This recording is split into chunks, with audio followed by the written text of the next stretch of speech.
Morning বন্ধুগণ, welcome. Good morning from Srinagar. তো এখন টাইম হচ্ছে সকাল 11:30। যেমনটা দেখতে পাচ্ছ রেডি হয়ে গেছি। আমি এখন এই হোটেলে ব্যালকনিতে বসে আছি, সামনে এই ডাল লেকের একটু ভিউটা দেখছি। আপাতত এবারের মতো শেষ এনজয় করছি ভিউটা। সময় হয়ে গেছে, এবার এখান থেকে রওনা দিতে হবে। হোটেল থেকে বেরিয়ে যাব, বাড়ির দিকে রওনা দেবো। তো এইগুলোকে মিস করবো বেশ ভালোই।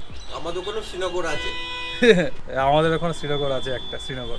আমাদের সময় হচ্ছে এখন প্রায় 12:30। আমরা রওনা দিয়ে দিয়েছি জম্মুর উদ্দেশ্যে শ্রীনগর থেকে। একেবারে আমরা স্টেশনে যাব। 6-7 ঘন্টা তো মিনিমাম টাইম লাগবেই, মিনিমাম, তার বেশিও লাগতে পারে। এখনো আমরা এই একটু জ্যামে পড়ে আছি শ্রীনগরে, ধীরে ধীরে এগিয়ে চলেছি। আর লং জার্নি এগিয়ে যাই। শ্রীনগর থেকে গাড়ি রিজার্ভ করে আমরা রওনা দিয়ে দিলাম জম্মুর দিকে। শ্রীনগর থেকে জম্মু তাওয়াই রেলওয়ে স্টেশনের দূরত্ব প্রায় 255 কিলোমিটার। পৌঁছাতে প্রায় 6-7 ঘন্টা লেগেই যায়।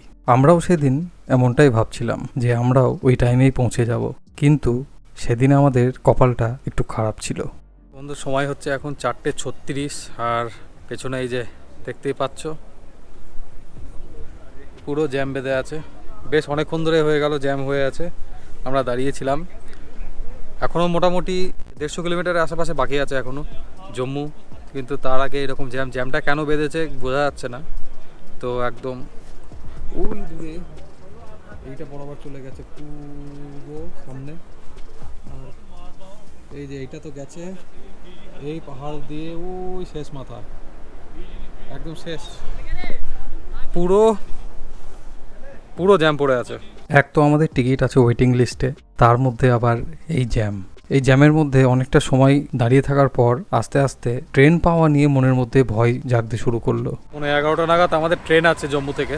তো এইবার ট্রেনটা নিয়ে সমস্যা হয়ে যাচ্ছে। এবার মনে হচ্ছে এবার একটু চাপ লাগছে ট্রেনটাকে নিয়ে।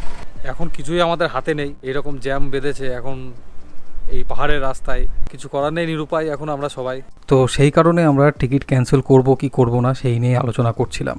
তো এই টেনশনের সিচুয়েশনের মধ্যে আরও চাপ বাড়িয়ে দিল আমাদের ট্রেনের টিকিট। এই কথা বলতে বলতেই টিকিট হয়ে গেল কনফার্ম। তো ল্যান্ডস্লাইডের জন্য এই জ্যামটা বেঁধেছিল, ধীরে ধীরে ল্যান্ডস্লাইড ক্লিয়ার করে আমাদেরকে এক এক করে পাস করিয়ে দিল। তো বন্ধু, ঘড়িতে এখন বাজছে 10:26, ঘড়িতে বাজে এখন 10:26, আর আমরা এই যে ব্যাক পিঠে নিয়ে দৌড়াচ্ছি। মাঝপথে ল্যান্ডস্লাইডের জন্য 3 ঘন্টার ওপরে আমাদের টাইম নষ্ট হচ্ছে, 3 ঘন্টার ওপরে। ভাগ্য ভালো 1 নম্বরে দিয়েছে ট্রেন, এইমাত্র খবর পেলাম, খবর শোনা যাচ্ছে, অ্যানাউন্স করছে মাইকে। জিনিসপত্র কেনাকাটি করে ব্যাগের ওয়েট প্রচণ্ড ভারী হয়ে গেছে, আর চড়াই তো ওঠা যাচ্ছে না। ট্রেনে উঠে তারপর কথা বলছি।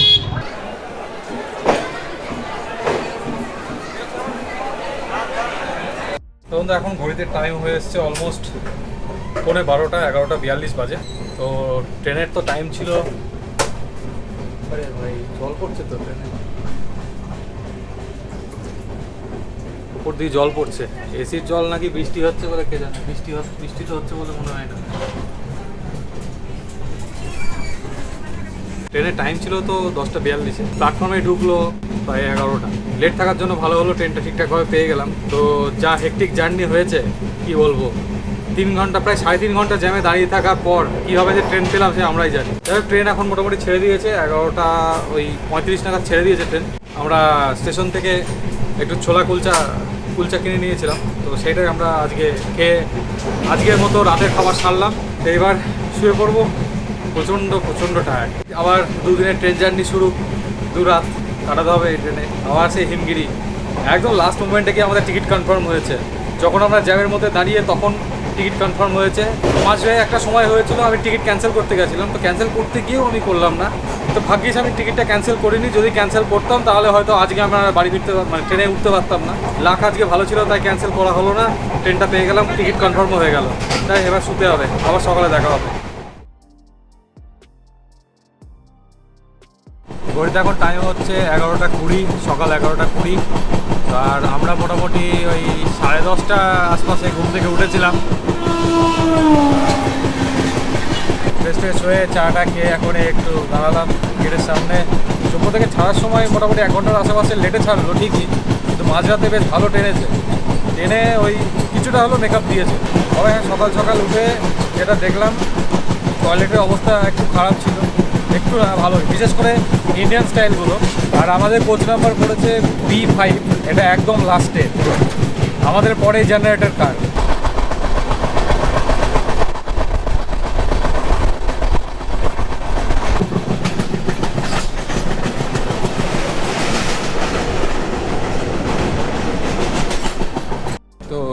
কথা বলতে বলতে ট্রেন একটা জায়গায় ফাঁকা জায়গায় দাঁড়া করিয়ে দিল। এই মুহূর্তে ট্রেন নির্ধারিত সময় থেকে 52 মিনিট মতো লেটে চলছে। এরকম লেটেই ছেড়েছিল জম্মু থেকে। তো বন্ধু, যেমনটা বলেছিলাম যে সকাল সকাল দেখলাম টয়লেটগুলোর অবস্থা বেশ খারাপ ছিল, তবে এখন দেখলাম যে ক্লিন করছে আস্তে আস্তে। বেসিনগুলো একটু নোংরা ছিল, সেগুলো ক্লিন করে দিয়েছে। আর এর সাথে সাথে দেখলাম টয়লেটগুলো এখন পরিষ্কার করছে। তো এইবার ঠিকঠাক ইউজ করা যাবে।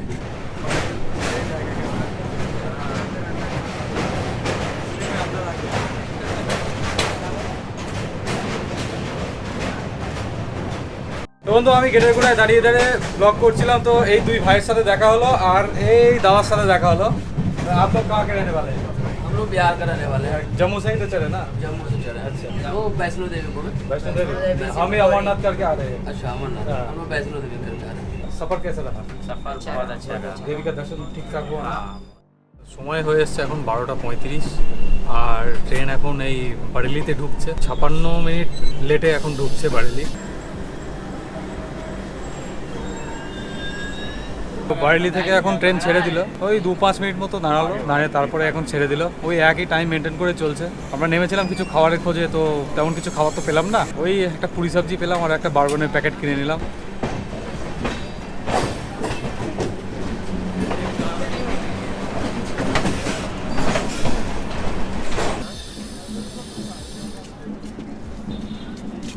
ঘড়িতে এখন টাইম হচ্ছে 6:26। আমাদের ট্রেন নির্ধারিত সময় থেকে 3 ঘন্টা লেটে এই লখনৌ স্টেশনে এসে পৌঁছালো এই মাত্র জাস্ট। প্রথম থেকে ট্রেনটা ঠিকঠাকই টানছিল, এই সকাল হওয়ার পর থেকে যেখানে সেখানে দাঁড়া করিয়ে দিচ্ছে। এই করে করে এখন মোটামুটি 3 ঘন্টা প্লাস লেট।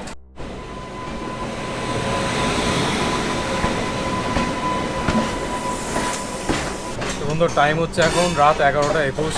ট্রেন এখন বারাণসী জাংশন ঢুকছে। এই পাশে মালগাড়ি যাচ্ছে, তাই এত আওয়াজ। এই অবধি ট্রেন 2 ঘন্টা 27 মিনিট লেটে চলছে, অলমোস্ট 2.5 ঘন্টা লেট।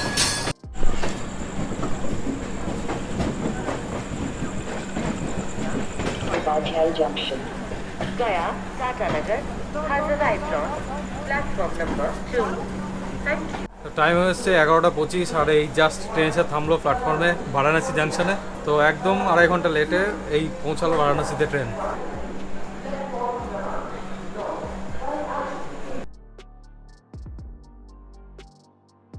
গুড মর্নিং বন্ধুগণ।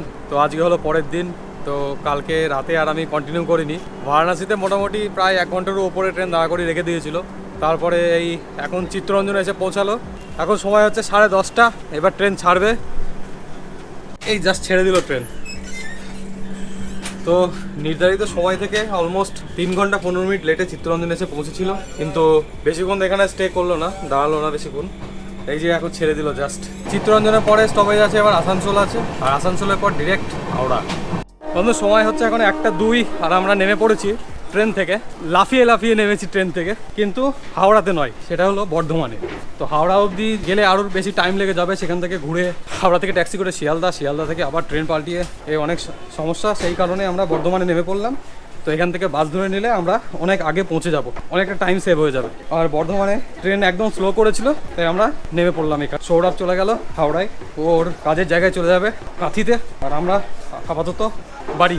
বর্ধমান থেকে বাসে করে কুসুমগ্রাম নবদ্বীপ হয়ে আমরা প্রথমে এলাম কৃষ্ণনগর, তারপর কৃষ্ণনগর থেকে বাস পাল্টিয়ে আমাদের বাড়ি অর্থাৎ চাপড়ায়। তো বন্ধু, এখন ঘড়িতে বাজছে 7টা, সন্ধ্যে 7টা। আর আমি মোটামুটি 5টার ঠিক পরপরই বাড়িতে পৌঁছে গেছিলাম।